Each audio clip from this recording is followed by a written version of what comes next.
This is Ahval Online, meeting point of accurate news and free comment on the current affairs of Turkey. Welcome to our podcast series.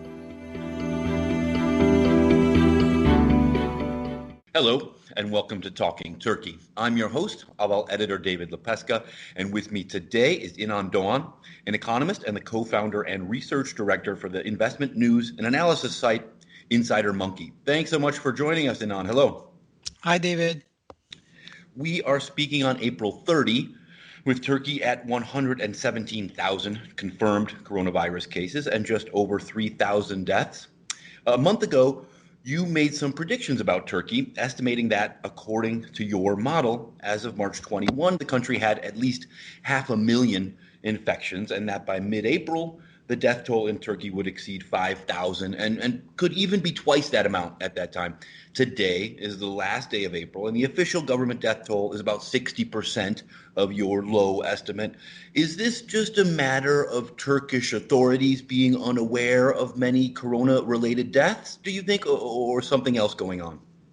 Yeah, I think so. I mean, when I look at the numbers, they don't really make that much sense.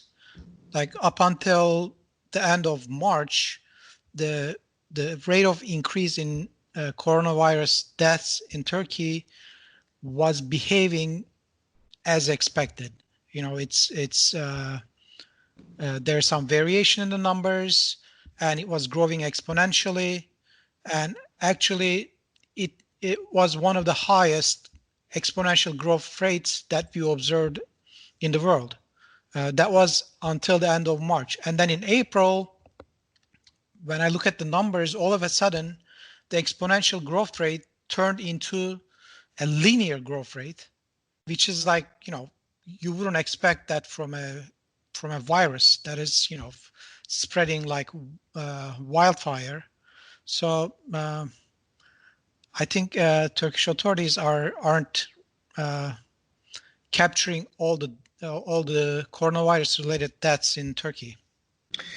Would you say that's the same in terms of cases as well? In your piece, again, you pointed out that Turkey's death toll had leapt 4,500% in 11 days from 2 to 92, and you said that this meant it was now too late for Turkey to prevent the spread of the virus. But as you say, Turkey, to some, appears to now have turned the corner because the number of deaths and the number of new cases have declined. What's going on? Is there something we're not seeing here? Is there a cover-up? Do you think maybe it's just due to less testing?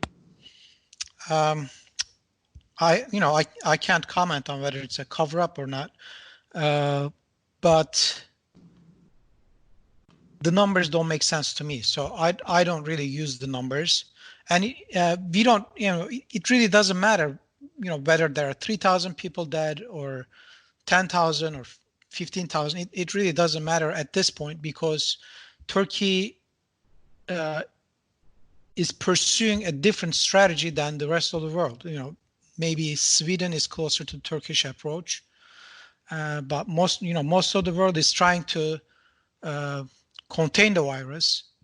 Versus in Turkey, it's the strategy is closer to herd immunity. So right. It's a different approach. Right. In that Turkey piece, which was, again, written in late March, you said, quote, the only reasonable reaction for the Erdogan government is to implement nationwide lockdowns to stop the spread of the virus. It's more than a month later, and the government still has not done that, doing lockdowns just mainly on the weekends. Mm-hmm. Does it seem to you like has Turkey gotten away with this approach? Or maybe, as you suggested, we just don't know the real numbers? Yeah, we don't know the real numbers. Let me give you some context. Mm-hmm. And let me tell you the numbers that I know about the U.S. and then we can try to guess what's going to happen in Turkey in the future as well. Okay, so here's what we know. In the U.S., the average hospitalization rate is around 5%. So if 100 people contract the virus, 5% of them are going to be hospitalized. And 20% of these people are going to lose their lives eventually. So the infection fatality rate is 1%. And then the hospitalization rate is 5%. So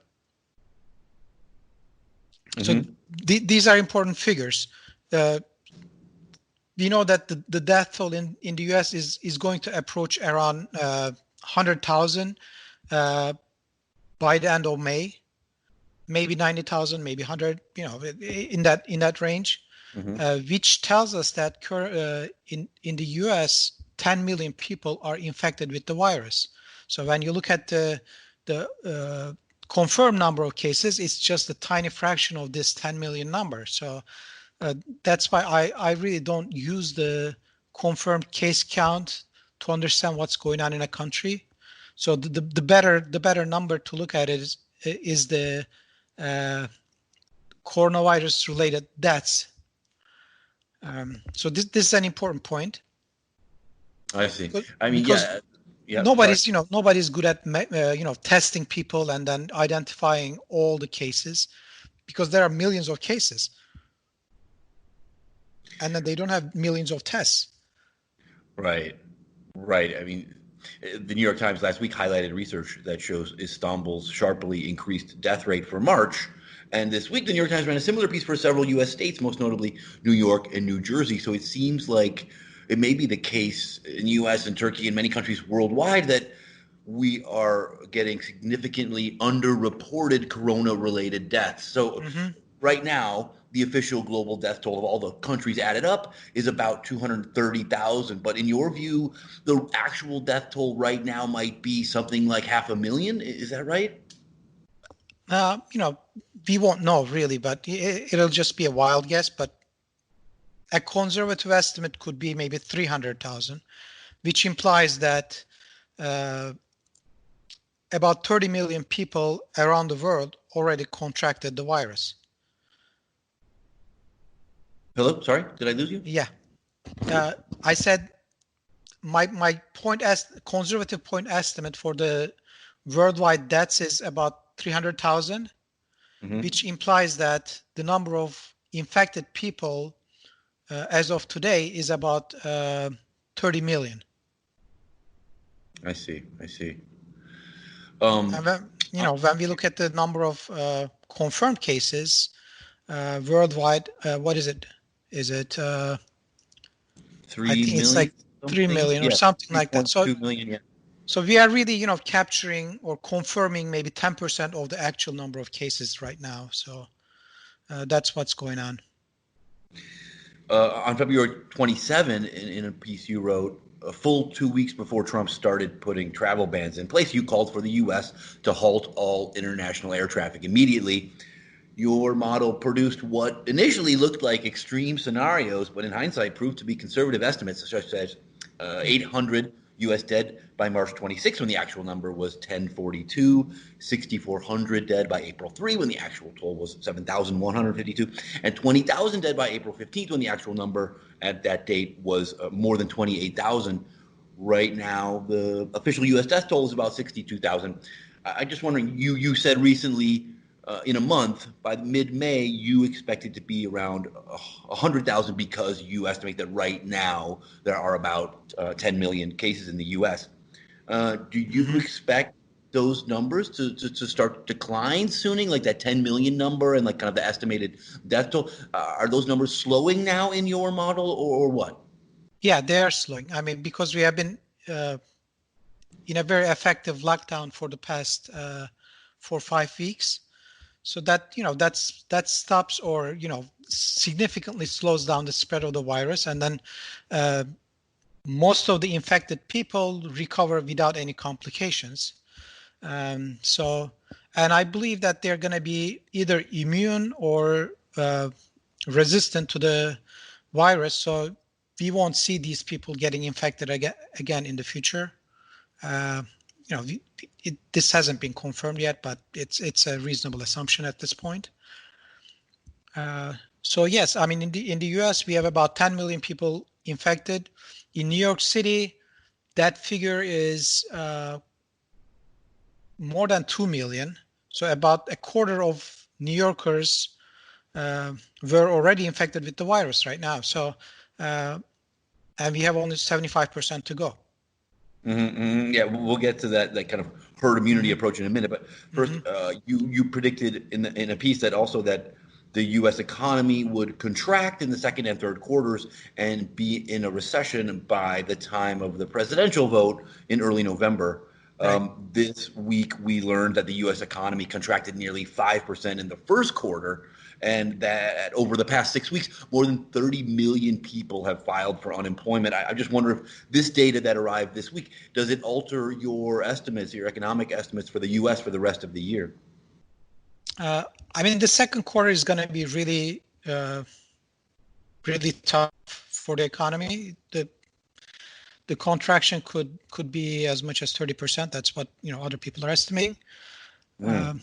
It really doesn't matter, 20%, 30%. It's a huge decline. A 25%, a 3% contraction in the economy. It is, but it is hopefully temporary. I don't know how much we are going to rebound in the third quarter or the fourth quarter. It depends on how we fight the virus going forward. So we'll see. Well, on March 20, you wrote, Biden doesn't have to be a marketing genius to blame Donald Trump for the death of 20,000 Americans. It was then, but now it's certainly much more than that. You said that he could label the recession as the Trump recession, and you said that you believe Trump would lose the election. You're an economist, not a political analyst, but has anything changed your mind since then? I mean, right now the election is Biden's to lose. So usually, why do you feel that? Just because of what's happening with the economy or what's going to happen with the economy? Yeah, it's the economy and the number of people dying. I mean, you don't have to be a genius to put the blame on Trump, who was minimizing the threat of the virus in February, even through the middle of March. So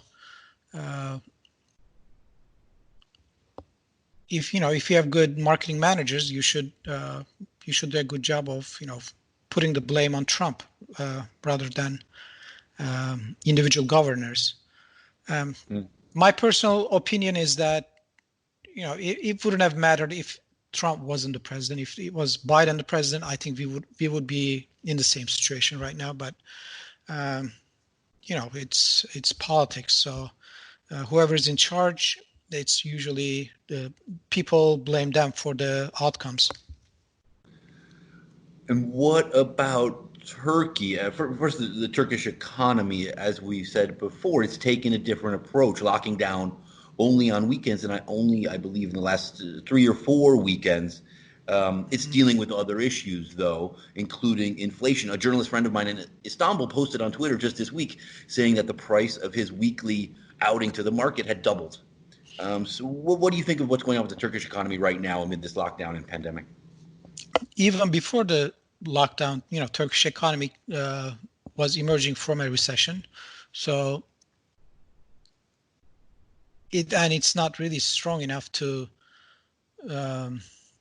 withstand the U.S. or European type of lockdowns, I think. So I guess they were forced to follow this current strategy. It's not really that much by choice. If they could have locked down the economy, they would have done it. But I don't think they had a choice in this matter. And so you don't see the pandemic, the semi-lockdown measures affecting the Turkish economy all that much in the months ahead, second, third quarter, etc.?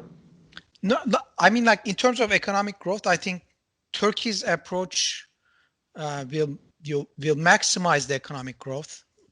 By maximization, I mean it's not going to be 5%, 10%. What I'm saying is it's going to be maybe -5%, -10%. I have no idea about the true extent of the impact of the virus on the economic growth in Turkey, but the strategy currently they are pursuing maximizes their economic growth or minimizes the impact of the virus on the economic growth. So it sounds like you're almost saying it was a wise approach. It was necessary approach because of their economic troubles, but it was also perhaps wise. Maybe. I mean, in the sense of economic growth, it was wise.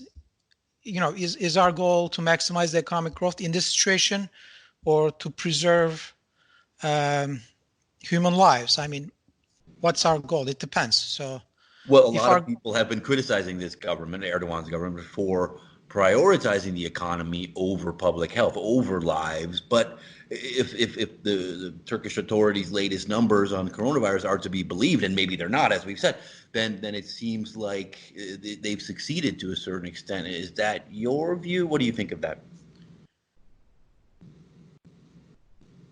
I mean, if my goal was to minimize the death toll and then maximize the economic growth, I wouldn't have done what they did. Let me tell you some numbers so that the picture is clearer. So the virus doesn't impact everybody equally. If you're younger, if you're under the age of 20, it almost doesn't affect you. If you are between the ages of 20 and 29, the infection fatality rate is 0.03%. That means 3 out of every 10,000 people die because of the COVID-19. Mm-hmm. If you're between the ages of, and these numbers are very similar to seasonal flu, so nothing out of the ordinary for these people. So if you're under the age of 30, you shouldn't be in a lockdown, basically.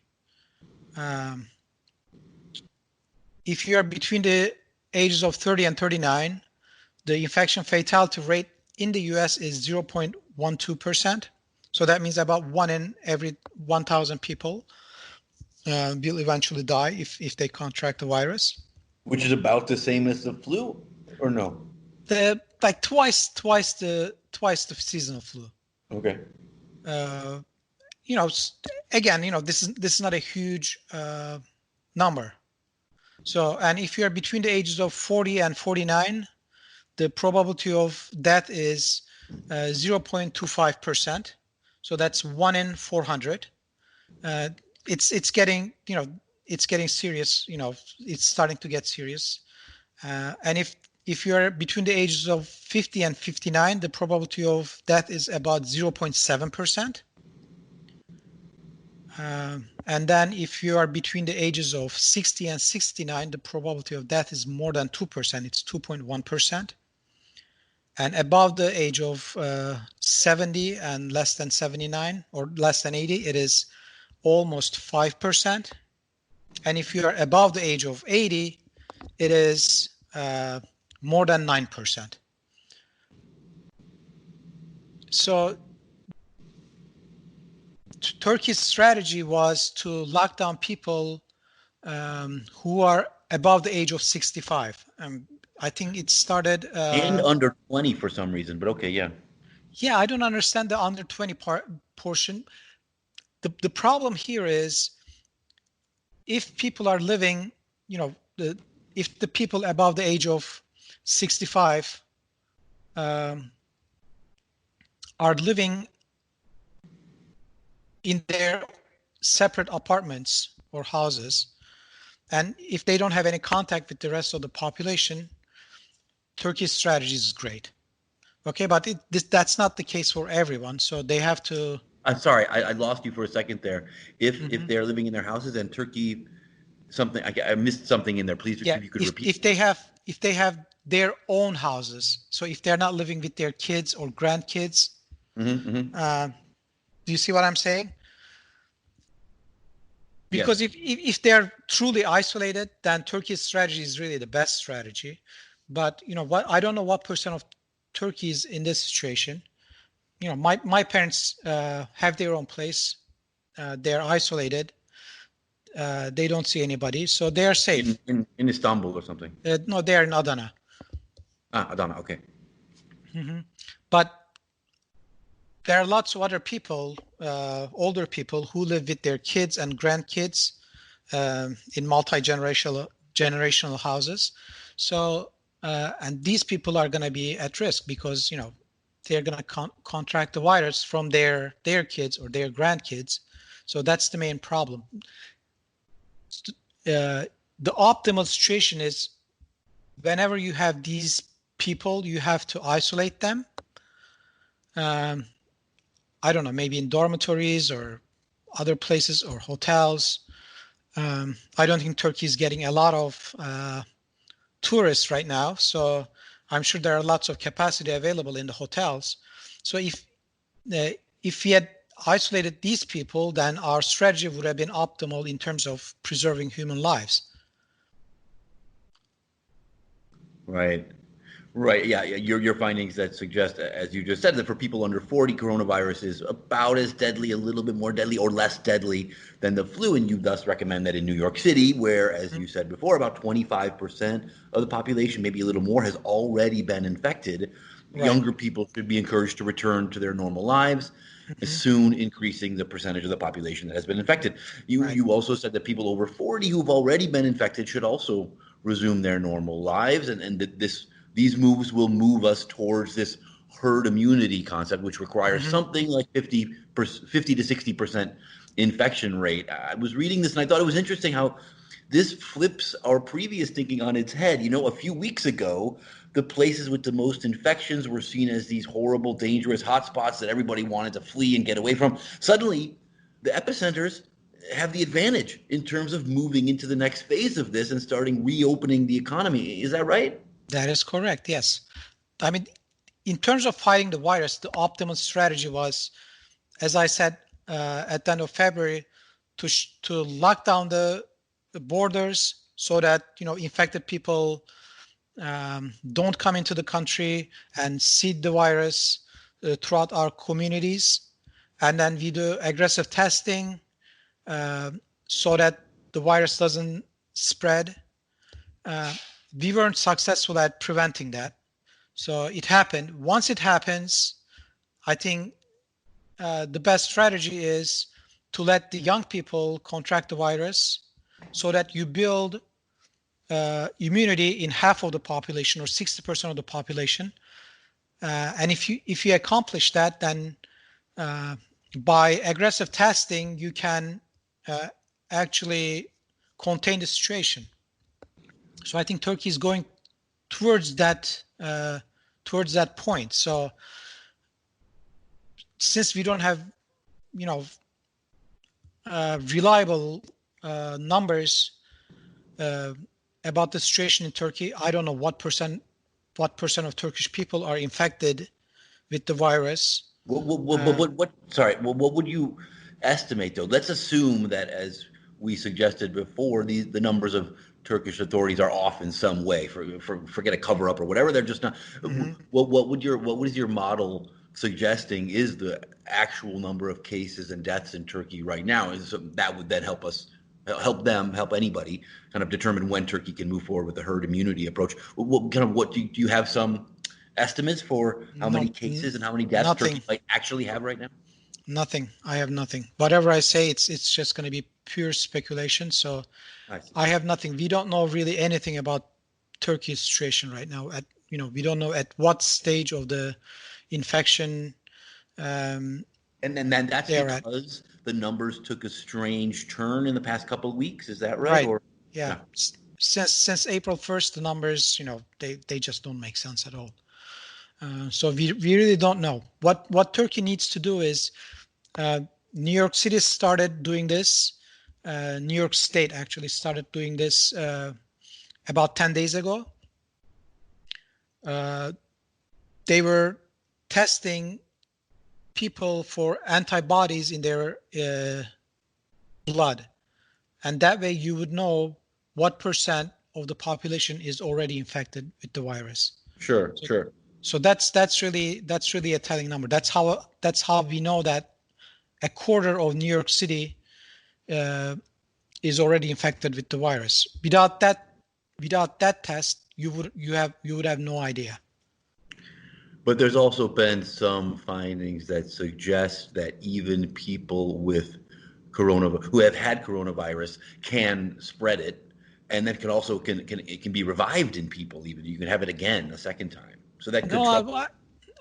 I don't agree with that. I think South Koreans recently said that the second round of infections that they detected, I think, were actually false positives. So Okay. we really don't know whether people are immune or not. But I expect them to be immune. So we have never heard of any cases where someone who recovered contracted the virus again and then passed away. We have no record of that so far. So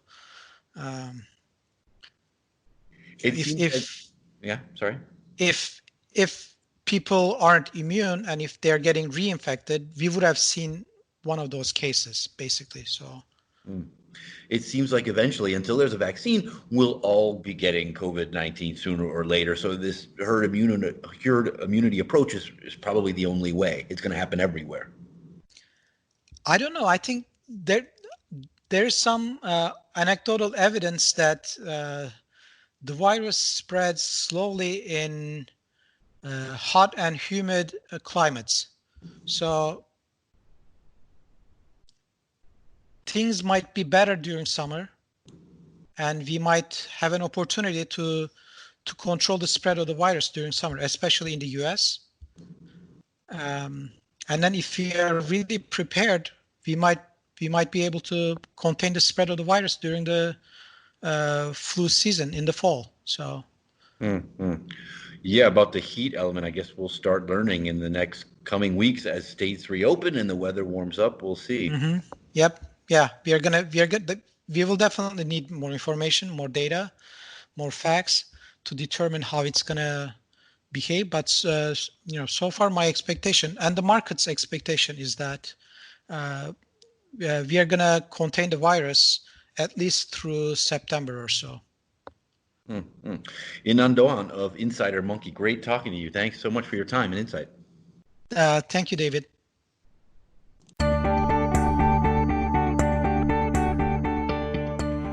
You can follow Ahval News Online podcast series through Apple Podcasts, Spotify, YouTube, Google Podcasts, SoundCloud, and Spreaker.